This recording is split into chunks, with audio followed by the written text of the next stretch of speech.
All right, guys, so here's a perfect example of an average rehab. Average rehabs are the most common. This is what you're going to see out in the field most of the time. This house here is a 2-bed, 1-bath, 912 square foot home.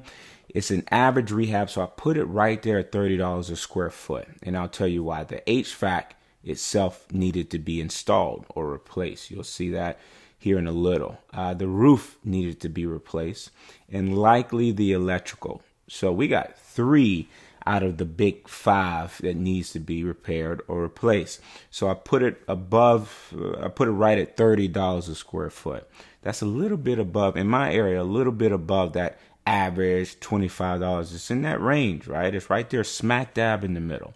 So let's take a look. Let's see what we see. Here we got an all brick exterior ranch house. My favorite type of house, by the way, on a good sized lot itself. What do you see right there? We're in the back of the house. Look at the shingles. That's the first thing I noticed. You'll see faded kind of shingles throughout. We'll get a close up of that here in a little bit. There you go. You got the shingles that look pretty old themselves. I noticed that I don't see an HVAC in the backyard. Usually they'll be in the backyard or maybe on the sides. So let's keep scrolling. See some of the siding there as well. That's a window that's broken. And now we're in the foundation. So my boots on the ground, they always stick that phone in there and take pictures of every angle. You see ductwork, you see actual ductwork, but there's no HVAC. So an HVAC just needs to be installed. But I don't see anything in this crawl space that worries me. No moisture that would indicate, or none of that in the actual crawl space, which is definitely a great thing. So we'll keep on rolling. Here's the other side of the actual house itself. Again, no HVAC, but I don't see any cracking in the siding of a brick that would indicate settling or any of that. Right, so I'm gonna go. Now we're gonna go in the interior itself. I'm gonna go to the video walkthrough so we can actually walk the interior. That'd be great. Let's see. We're right here. All right, so let's walk in and see what we see. We obviously start analyzing right away. I mean, not too bad so far. Everything looks normal. Obviously, the kitchen themselves, everything, all this needs to be updated and repaired.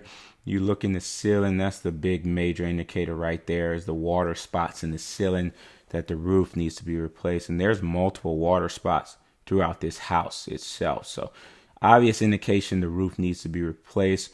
What she was explaining right now is there was some major repair outside of her house that affected her electrical. And she said, like, I don't even think you'll see lights on in the house.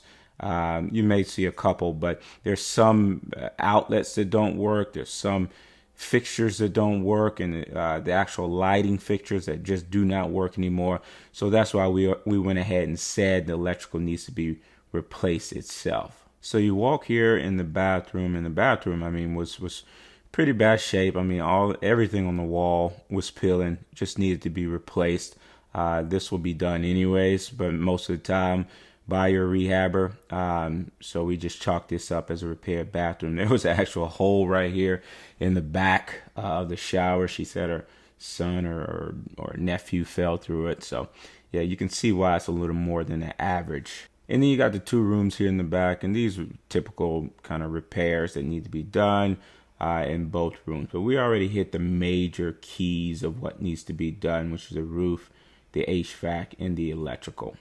So yeah, guys, this was a perfect example of that average rehab. Again, you'll see these most. Like, this is the most common type of rehab where 2 or 3 of the big 5 need to be repaired or replaced.